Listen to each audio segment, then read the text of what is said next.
welcome. You're watching Next IAS. Today we are going to talk about Prime Minister Yashasvi scheme. So in this scheme the government has strengthened educational opportunities. तो government ने educational opportunities की बात करी है prime minister यशस्वी scheme के through, ठीक है। और ये किन लोगों के लिए है, किन स्टूडेंट्स के लिए है? OBC, EBC and DNT students के लिए, ठीक है। Let's quickly deep dive into what this scheme is and let's quickly get started. First thing that we are going to talk about is recent developments. तो जो recent development हुए हैं उसके बारे में बात करते हैं। Recently information regarding the prime minister Yashasvi scheme was presented in the Lok Sabha. तो लोकसभा में रिसेंटली प्राइम मिनिस्टर यशस्वी स्कीम के रिगार्डिंग इंफॉर्मेशन प्रेजेंट करी गई।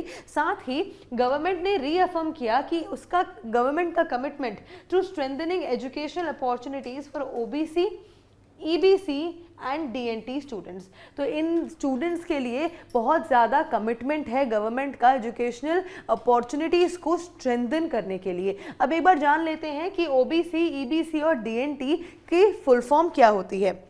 ओबीसी की फुल फॉर्म है अदर बैकवर्ड क्लासेस, साथ ही ईबीसी की फुल फॉर्म है इकोनॉमिकली बैकवर्ड क्लासेस और डीएनटी की फुल फॉर्म है डी नोटिफाइड ट्राइब्स, ठीक है। Moving forward, let's talk about the objective of the scheme is to reduce financial barriers and ensure access to quality education। देखिए जो ये students हैं OBC, EBC और डीएनटी के, इसमें एक बहुत इंपॉर्टेंट चीज़ ये है कि एजुकेशन, क्वालिटी एजुकेशन हर बच्चे को मिल पाए, ये एक मेन ऑब्जेक्टिव है।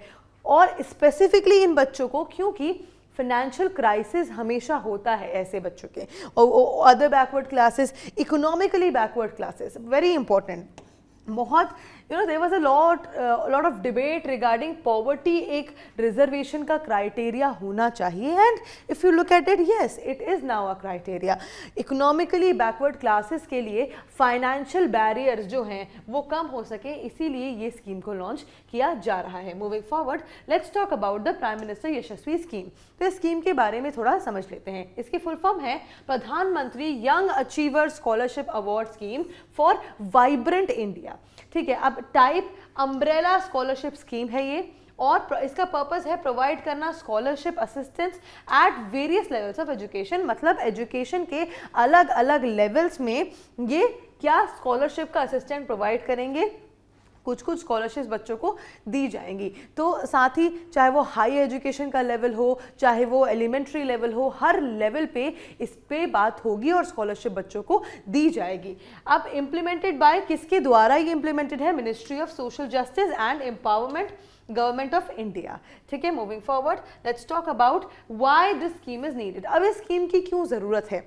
देखिए जैसा कि मैंने आपको बताया कि जो कुछ ऐसे हमारे बैकवर्ड सेक्शंस हैं सोसाइटी के, उन जहाँ पे वो फाइनेंशियल असिस्टेंस नहीं है उनके पास, जहाँ पे बच्चे बहुत ज़्यादा टैलेंटेड हैं लेकिन उनको फिनेंशियली सपोर्ट करना बहुत ज़्यादा डिफ़िकल्ट है पेरेंट्स के लिए, उनकी एजुकेशन पूरी करवा पाना या फिर वो जिस फील्ड में टैलेंटेड हैं उस फील्ड में उनको आगे बढ़ा पाना बहुत ज़्यादा डिफ़िकल्ट है।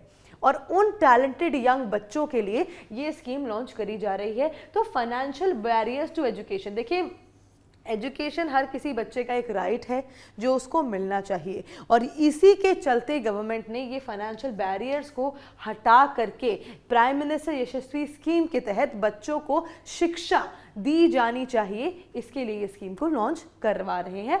हाई ड्रॉप आउट रेट्स, अब देखिए एक टाइम के बाद कुछ बच्चे 8th क्लास के बाद, कुछ बच्चे 10th क्लास के बाद, कुछ बच्चे 12th के बाद ड्रॉप आउट कर लेते हैं, मतलब अपने एजुकेशन को आगे नहीं बढ़ाते हैं और उसको वहीं पे छोड़ देते हैं। और ऐसे बच्चे जो कि भले ही बहुत ज़्यादा टैलेंटेड भी क्यों ना हो, क्योंकि हमारा एजुकेशन सिस्टम डिग्री डिमांड करता है, इसीलिए इनको अच्छी जॉब्स नहीं मिल पाती हैं। इनफैक्ट गवर्नमेंट जॉब्स के लिए प्रिपरेशन करने का भी कुछ जो क्राइटेरिया होता है ये फुलफिल वो नहीं कर पाते हैं, क्योंकि ये ड्रॉप आउट कर जाते हैं अर्ली एज में, ठीक है। 8th, 10th, 12th क्लास में, कुछ बच्चे 5th क्लास में ही ड्रॉप आउट कर लेते हैं और उसके बाद इनका जो एम्प्लॉयमेंट क्राइटेरिया है वो बहुत लिमिटेड होता है, तो ये बहुत कम तरीके की जॉब्स कर पाते हैं। इसीलिए इसको भी सही करने के लिए, ताकि फाइनेंशियल क्राइसिस की वजह से कोई बच्चा ड्रॉप आउट ना करे, इसके लिए ये स्कीम ज़रूरी है। साथ ही limited access to higher education, देखिए हायर एजुकेशन के लिए बड़ी लिमिटेड एक्सेस है, जैसा कि मैंने आपको बताया कि ड्रॉप आउट कर लेते हैं बच्चे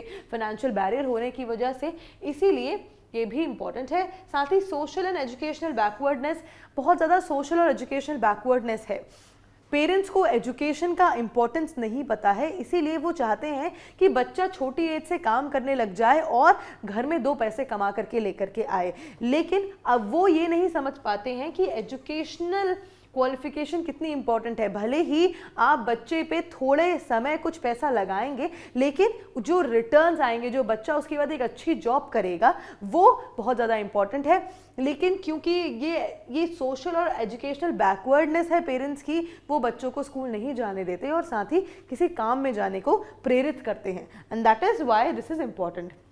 साथ ही promotion of inclusive education, inclusive education का प्रमोशन करना भी बहुत ज़्यादा इंपॉर्टेंट है। Moving forward, let's talk about the objectives. अब इस स्कीम के ऑब्जेक्टिव समझ लेते हैं। प्रोवाइड फाइनेंशियल असिस्टेंस, ये प्रोवाइड करता है फाइनेंशियल असिस्टेंस। इंश्योर करता है equitable access to quality education, मतलब क्वालिटी एजुकेशन मिले हर बच्चे को। साथ ही रिड्यूस ड्रॉप आउट रेट्स, ताकि ड्रॉप आउट रेट्स जो हो रहे हैं वो रिड्यूस हो। प्रमोट करें हायर एजुकेशन, प्रमोट करें social justice and inclusive development. तो these were the objectives of the scheme, and we have covered the scheme almost thoroughly. Now let's talk about the beneficiaries. कौन कौन इसके beneficiaries हैं? Other backward classes OBC, economically backward classes EBC, denotified nomadic and semi-nomadic tribes D and T। अब ये जो economically backward classes हैं EBC के लिए, अब जो फैमिली इनकम लिमिट है जो इस पूरी स्कीम को आप ले सकते हैं, वो है आपकी family income 2.5 lakh per annum होनी चाहिए। अगर इससे कम आपकी 2.5 लाख पर एनम से कम आपकी फैमिली की इनकम है तो ये स्कीम आपके लिए है। ज़रूर आप इस स्कीम में पार्टिसिपेट करिए, इस स्कीम का पार्ट बनिए और इसका बेनिफिट्स लीजिए। लेकिन अगर 2.5 लाख पर एनम मतलब सालाना 2.5 लाख से ज़्यादा आपकी फैमिली की इनकम है तो आप इस स्कीम का बेनिफिट नहीं ले सकते हैं। ठीक है, स्कॉलरशिप के कंपोनेंट्स एक बार देख लेते हैं। प्री मैट्रिक स्कॉलरशिप मिलेगी, पोस्ट मैट्रिक स्कॉलरशिप मिलेगी टॉप क्लास एजुकेशन स्कूल्स में और टॉप क्लास एजुकेशन कॉलेजेस में। ठीक है, now let's talk about the MCQ for revision. We have talked about the whole Prime Minister Yashasvi scheme in detail. Now let's see who will be able to answer this question. So the question is, consider the following statements regarding the Prime Minister Yashasvi scheme. So number 1, the Prime Minister Yashasvi scheme is meant for OBC, EBC and DNT students.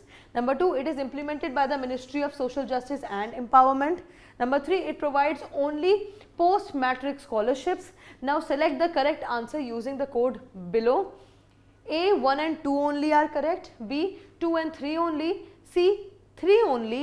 D, 1, 2 and 3 all are correct. Do let me know whichever option you feel is the right one in the comment section below, A, B, C or D. And that is it for today. I will see you in another deep dive video. Until then, bye-bye. Take care.